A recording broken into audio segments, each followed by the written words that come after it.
አልተዘዋወረችም።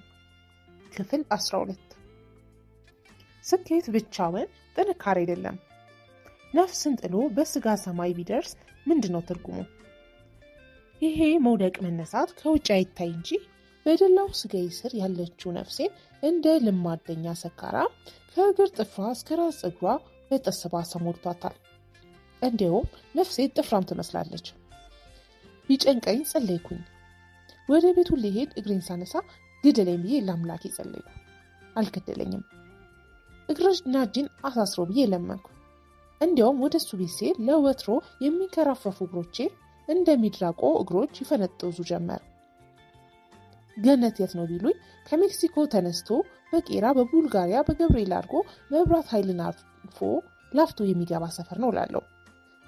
የታክሲ ረዳቶች ላፍቶ ሲሉ ክንፋቸውን ለስራ አልመች ብሏቸው ንቅለው ያስቀመጡት ወደ ገነት ህዝብ የሚጋብዙ መልእክተኛ ይመስሉኛል። ወደ እሱ ቤት ሲሄድ ለወትሮ በሰልፍ የማይገኝ ታክሲ እንደ ግል መኪና መጥቶ ፊቴ ይቆማል። ሰከራም እንደሚወድቅ ሴጣን ምንጣፍ ያመቻችለታል። እንደሚሉት ወደ እሱ ቤት ሲሄድ መንገዱ አልጋ ባልጋ ይሆናል። መደራሼም የሰው ልብ አልነበረም፣ አልጋ ነበር። ፍቅራችን እንደ በሽተኛ ከአልጋ ወርዶ አያውቅም። አንዳንድ ፍቅር አልጋ ላይ ተጀምሮ አልጋ ላይ ያብቃል። አፈቅረዋለሁ። ስለዚህ ሰውነቴን፣ ልቤ፣ ሀሳቤ፣ ጊዜ ሁሉ የሱ ነበር። ያለኝን ብቻ አይደለም የሌለኝን ሁሉ ልሰጠው እመኝ ነበር። ታዲያ ሁልጊዜ አስባለሁ፣ እንዴት ነው ሳያፈቅረኝ የሚተኛኝ? መተኛት ሲባል 4 ዓመት ሙሉ ልክ እንደ መጀመሪያ ቀን በጉጉት በናፍቆት ስሜት የሚደረግ መተኛት እንደዚህ ይቻላል ወይ? ወይስ እያፈቀረኝ ለማግባት ያልፈለገበት ምክንያት ነበረ? ስለ ወንዶች አላውቅም። የመጀመሪያ ነበርና የማይገባኝ ብዙ ነው። አሁንም ራሴን እወቅሳለሁ። ምን ይሆን ያጠፋሁት እያልኩ አፍ አውጥቼ አግባኝ አልኩት። ያቺ ቃል ትጸጽተኛለች። ትዳር ወግ ማድረግ የሚባለው ነገር ናፍቆኝ አልነበረም። እውነቱን ለመናገር እንደ ትዳር የምፈራውም የምጠላውም ነገር የለም። የራሴን ቤተሰቦች ጨምሮ በዙሪያዬ ካየሁትና ከሰማሁት አንድም ጤነኛ ትዳር አጋጥሞኝ አያውቅም። አግባኝ ያልኩት አንድ ቀን ትቶኝ የሚሄድ የሚተው መስሎኝ ስለፈራው ነበር። ያንን ሁሉ ደስታዬን ይዞ ቻው እንዳይል ፈርቼ ኃይሉ ጋር ይባል አይባል፣ ሰርግ ይኑር አይኑር፣ ቀለበት ጣት ላይ ይሰጋ፣ ልጅ ይወለድ አይወለድ ጉዳይ አልነበረም። የምፈልገው እርሱ ጋር መሆን ብቻ ነበር። በቃ አግብቼሻለሁ ቤት ይኑሪ ቢለኝ ሰተት ብዬ ነበር የምገባው። ፍጹም ደስተኛ ነበርኩ ከእርሱ ጋር። ይሁንና ስለ ጋብቻ እሱ ጋር ያወራነው 2 ቃል ብቻ ነበር። 2 ቃላት። አግባኝ አልኩት፣ እሺ ያለ። በቃ አፍ አውጥቼ ያንን ከተናገርኩ የተሰማውን መናገር አልነበረበትም። የሆነ ነገር እንኳን ማለት አልነበረበትም። ለመስክ ስራ በየክፍለ ሀገሩ ስዞር ከአዲስ አበባ ይልቅ ናፍቆቴ እሱ ነበር። ራሴን ረስቼ ነበር። ካለሱ ምንም ለብቻ አይታየኝም። ለእኔ ያቺ ባለ 1 መኝታ ቤት የኮንዶሚኒየም ቤቱ ዓለሜ ነበረች። ወይኔ ቤቱ ያ ቤቱ የእኔ ገነት ነበር። ቤቱን ወደዋለሁ። የእሱ የሆነ ነገር ሁሉ ወዳለሁ። ዛሬም ድረስ ያ ቤቱ እንደ ሰው ይናፍቀኛል። ላፍቶ የሚባል ሰፈር ከተሰሩት የኮንዶሚኒየም ህንፃዎች በአንዱ 3ኛ ፎቅ ላይ ነበር የሚኖረው። ንጹህ ቤት፣ ሲበዛ ንጹህ፣ ሰላም ያለው ቤት ነበር። እንደሱ ቸልተኛ ነፍስ ካለው ወንድ ላጤ የማይጠበቅ። በተለይ የሲዲ ፕሌየሩ ነገር። ስለዚህ ነገር ለጓደኞቼ ሁሉ አውርቼ አልጠግብም። ዞር ስል አካበደችው ይሉ ይሆናል። ግን እስካሁን የትም አይቼው የማላውቀው ሲዲ ፕሌየር እዛ ቤት ነበረ። ወደ ጎን 2 ሜትር የሚሆን ቦታ ይዞ በሞገስ የተቀመጠ 4 ትላልቅ ስፒከሮች አሉት። ከትልቅነቱ ብዛት አንድ ላይ ለማስቀመጥ ቦታ ስላልበቃው አንዱን ስፒከር ለብቻው በመስኮቱ በኩል አስቀምጦታል። አንዳንዴ ይህን ስፒከር እንደ ወንበር ሲጠቀምበት እንዴ ልትሰብረው ነው እንዴ ብዬ ጎትቼ አስነሳለሁ። እስቲ እዛ ባዶን የተቀመጠው ሶፋ ያለ የቴፕ ስፒከር ላይ መቀመጥ ምን የሚሉት ነገር ነው? ተቆምጦ ቁም ነገር የሚሰራ አይመስልም? በመስኮቱ ያንን ኩብልስቶን የተነጠፈበት ደባሪ መኪና ማቆሚያ ለማየት ሁል ጊዜ እናቱ ገበያ እንደሄደችበት ሕፃን በመስኮት ውጭውን ማየት ይወዳል። ነፍሱ ምን እንደሚናፍቅ እንጃ። ሲዲ ፕሌየሩ ልጃችን ነገር ነበር የሚመስለኝ። እኔና እሱ ተጋብተን ሲዲ ፕሌየር የወለድን። መስኮቱ ሰፊ ስለነበር መጋረጃው ሲሰበሰብ ቤቱ በብርሃን ተጥለቅልቆ በረንዳ ይመስላል። ሁልጊዜ መጋረጃውን ጋርጄ መብራት አበራለሁ። እንደዚያ ሲሆን የሆነ ኮዚ ይሆናል። የመስኮት መጋረጃ ሲገለጥ አልወድም። በመስኮት የሚመለከት ሰው አይጨንቀኝም። የመጀመሪያ ቀን ቤቱ ሲሄድ አይኔ ያረፈው እዚያ ሲዲ ፕሌየር ላይ ነበር። አለ አይደል ለሁሉም ነገር እንስፍስፍ ላለማምረት ይሄ ነገር ያምራል በሚል ቸልተኛ አስተያየት ባልፎም ስለ አብርሃም ቤት ባሰብኩ ቁጥር ስለዚያ ዕቃ ያላሰብኩበት ጊዜ የለም። ድምፁ የማይታመን ነው። ስንት ዓመት የሰማኋቸው ዘፈኖች እሱ ቤት ስሰማቸው ተአምር ይሆኑብኛል።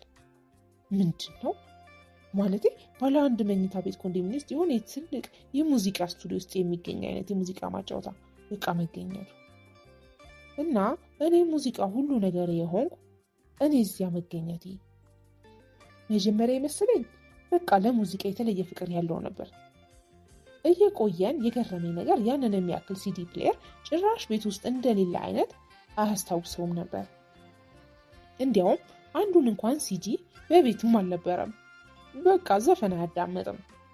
ሃይማኖተኛ ሆኖ እንዳልል መዝሙርም አያዳምጥም። ባለ 55 ኢንች ፍላት ስክሪን ቲቪ ያለው ግድግዳው ላይ የተሰቀለ እሱንም ከፍቶት አያውቅም። ዝም ያለ ጉድ። እና ቤቱ ውስጥ ስትሆን ምን ትሰራለህ አልኩት ተገርሜ። አነባለሁ፣ እጽፋለሁ እና ምግብ እሰራለሁ። ምግብ? አዎ ምግብ። ደስ ይለኛል ምግብ መስራት። ያን ያህል ባለሙያ ባልሆንም እንደመደንገጥ አልኩኝ። ስለ ምግብ ማብሰል ሲነሳ ሁልጊዜ ደነግጣለሁ። ብዙም ስለ ምግብ ወሬ ማውራት አልፈልግም፣ ምክንያቱም የሙያ ነገር አይሆንልኝም ነበር። ምግብ ላይ ጥሩ ባለሙያ አልነበርኩም። ብዙ ደክሜ የሰራሁት ምግብ ምንም አይልም። ወንድሞቼ ከኔ የተሻለ ጎበዞች ነበሩ። እንደ ቀልድ ምግብ መስራት ትወዳለህ? መጻፍ ትወዳለህ? ሌላ ምን ትወዳለህ አልኩት ጨዋታ ለማስቀየር። ሴት አፌ። አባባሉ የሆነ ኖርማል ነገር እንደተናገረ አይነት ቀለል አድርጎ ነበር የተናገረው። ወይስ ኖርማል ነው? ከዚያ በኋላ በወሬ ስናነሳው አይደብቅም እንደዚያ ይለኛል። ብዙ ሴት ጓደኞች ነበሩ። ቁጥራቸውን ሁሉ አላስታውሰውም። እዚያ ቤት ያመጣሁት ግን አንቺን ብቻ ነው አለኝ። አመንኩት። የማላመንበት ምክንያት አልነበረኝም። በፈለግኩት ሰዓት እንድሄድ የቤቱን ቁልፍ ሲሰጠኝ መቼም በራሱ ቢተማመን ነው። ያችን ቁልፍ የሰጠኝ ቀን የገነት መግቢያ ቁልፍ የተሰጠኝ ያህል በደስታ ብጄ ነበር። ዛሬ ላይ እሱን የሚያስታውስ እጅ ላይ ያለኝ ብቸኛ ቁስ ቢኖር ያ ቁልፍ ብቻ ነው። ብዙ ሴቶች ማወቁ ደስ አላለኝም። መቼም ድንግል እንዲሆን ባለመኝም ይሄ ነገር ግን ደስ አይለኝም ነበር። ደግሞ እገረማለሁ። አብረን በነበርንባቸው 4 ዓመታት አንድም ቀን ከዚህ በፊት ስለሚያውቃቸው ሴቶች አውርቶልኝ አያውቅም። ለምን እንደሆነ እንጃ እንዲነግረኝ ይፈልግ ነበር፣ ግን በቀጥታ ጠይቄው አላውቅም። እንዴት ሊረሳቸው ቻለ እላለሁ በውስጤ። ልክ እንደሌሉ እንዳልተፈጠሩ እንዴት ረሳቸው? በሆነ አጋጣሚ በወሬ መካከል እንኳን እንዴት አንዷን ስላልነገረኝ ስለተናገረች ወይም አብረው ስለሄዱበት ቦታ ያነሳል። እኔንም እንደዚህ ሆኖ የሚረሳ? ታዲያ ከተለያየ ከ4 ዓመት በኋላ መጽሐፍ አሳተመ ሲባል በጣድፌ ገዛው። እኔን ራሴን የሆነ ቦታ መንገድ ላይ ጽፎኝ ከሆነ ለመፈለግ ያ ያሳለፍኩት ጊዜ በውስጡ የፈጠረበት ቅዠት እንዳልነበር ምስክር ፍለጋ። ሳያውቀኝ በፊት የጻፈኝ መሰለኝ ሰው ካወቀኝ በኋላ ረስቶኛል። ስሜን ከነ ቤት ቁጥሬ ይጽፍልኛል ማለት አልነበረም። ግን ደራሲዎች ባለፉት መንገድ ስላዩት ዛፍ አይጽፉም። ስለ ቀኑ ደመናነት አይጽፉም። መንገድ ዳር ስለተቀመጡ ጫማ ሰፊዎች አይጽፉም። ቡናቸው ውስጥ ስለገባቸው ዝንብ አይጽፉም። እነዚህን እንደ አንድ መንገደኛ ቢሆን ሲያልፉ አያየኝም። የሆነ ሆኖ ሲዲ ፕሌየሩ የቤቱ ልብ ነበር ለኔ። ለዚያ ነው የምወዳቸውን ሲዲዎች ሁሉ እሱ ጋር ማስቀመጣቸው የነበረው። ያ ቤቱ ከረብሻዬ ሁሉ የምደበቅበት ዋሻ ነበር። እኔ የረሳሁት ነገር ኪችን ውስጥ ትልልቅ ምግብ ቤቶች የሚጠቀሙበት አይነት የኤሌክትሪክ ስቶቭ ነበረው። ደግሞ ይህ ምን ያደርግልሃል አልኩ ተገርሜ።